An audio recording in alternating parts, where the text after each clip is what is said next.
Have you ever tried to figure out a melody by ear, only to get stuck pulling up Silent Night in your head to check if it's a major second? Yeah, me too. I wasted years on that interval recognition method with reference songs, thinking I was making progress, until I realized it was actually holding me back.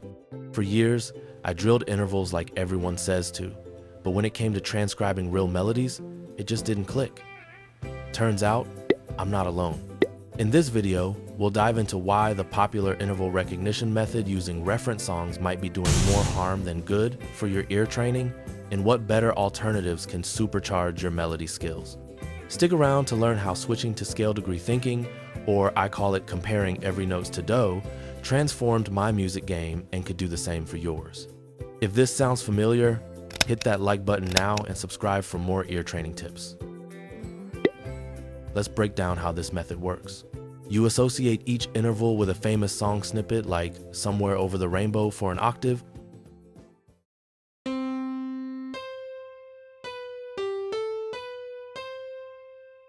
Recall the first two notes.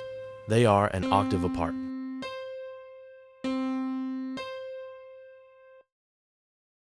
Or Silent Night for a major second.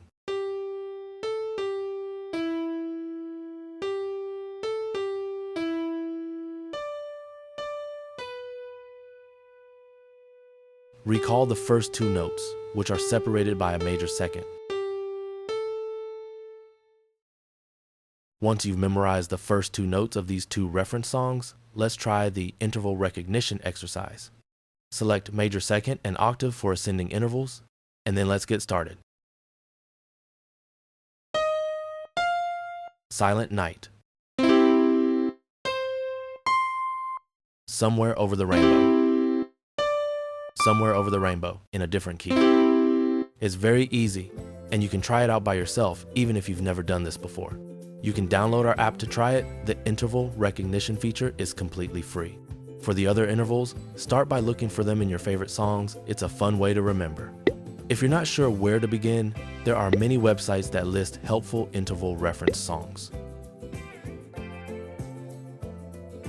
Interval recognition method with reference songs. It's super common in music lessons because it feels quick and easy. In drills or apps, you can identify isolated intervals in 2 to 3 seconds. It gives that aha moment and makes you feel like you're progressing fast, perfect for exams or beginner classes. But here's the catch. This method has some serious flaws that show up when you try to apply it to actual music. Let's take a simple example.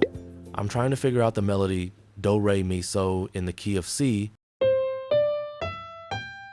using the reference song method. For do, re, I think of the beginning of Silent Night, which starts with a major second.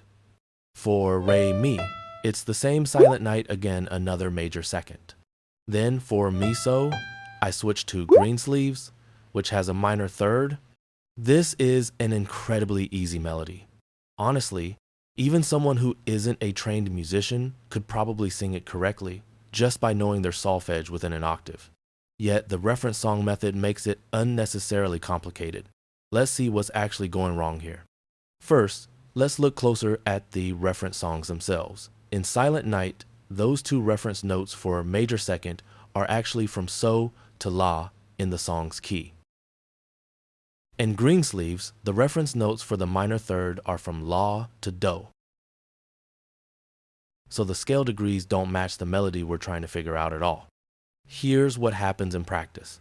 Let's play the melody once more first. Then play the first two notes. It's the start of Silent Night. Next, play the second and third notes. It's Silent Night, starting in a higher key. Then play the third and fourth notes. These are from Greensleeves. We've just worked out the entire melody. It seemed a lot more complicated than it actually is, right? When I use Silent Night for both do, re, and re, mi, I'm mentally singing the opening of Silent Night so la twice, but starting on different notes.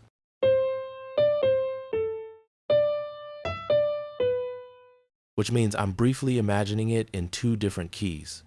The same thing happens with Greensleeves for mi, so.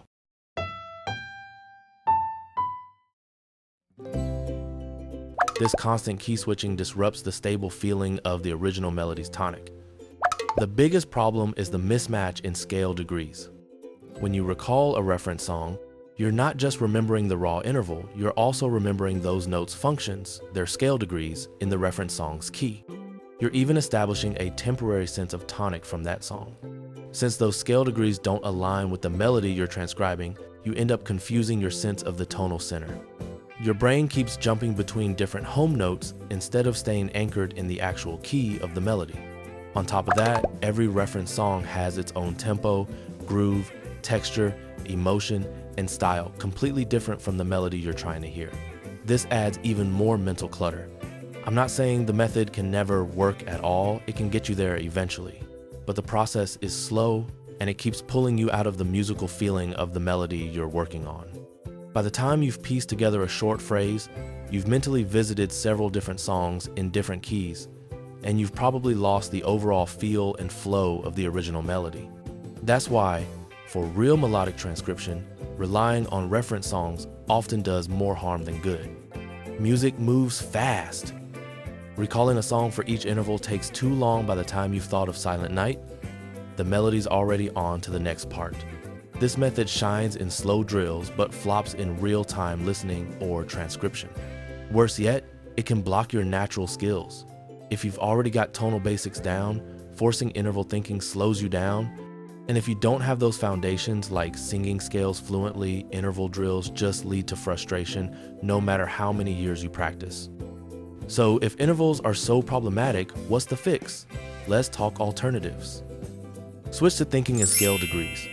Positions relative to the tonic. It's automatic, transposes to any key, and captures tension and resolution naturally. Here are some practical ways to train this.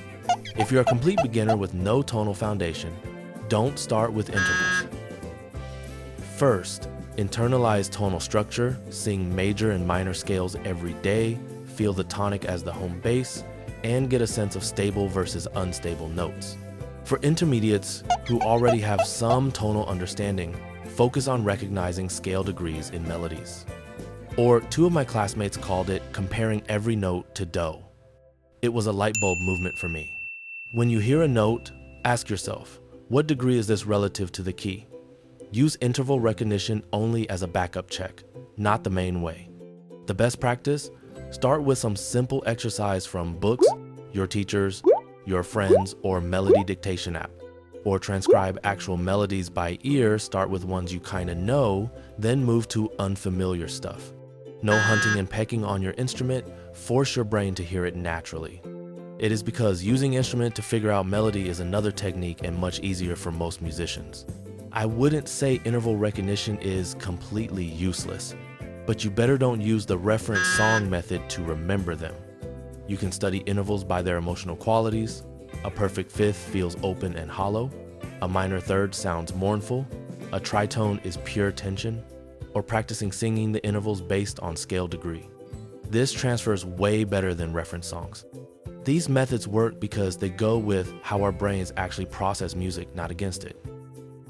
Reference song interval recognition method is easy to teach, shows quick wins in classes, and looks good on paper, but it often leaves musicians stuck long term. If you've struggled with interval recognition, it's not you, it's the method. Ditching reference songs for comparing every note to do method can unlock real progress. So, should we use interval recognition for figuring out melodies? It has its place for introducing basics, but don't let it hold you back like it did me. Try scale degree training, or I call it comparing every note to do, and see the difference for yourself. After years of frustration, this shift changed everything for me. Let me know in the comments. Have reference songs worked for you, or did you hit a wall too? Lately, I wrote an app, Melody Ear Gym, to train myself to figure out melody purely by ear. It bridges the gap from drills to song melodies with progressive training. But other than about experience, I find some other methods and difficulties. I will share those experiences later. Like this video if it helped, subscribe for more Music Myths Busted, and share it with a musician friend who's struggling. Drop your ear training questions below. Thanks for watching, see you in the next one.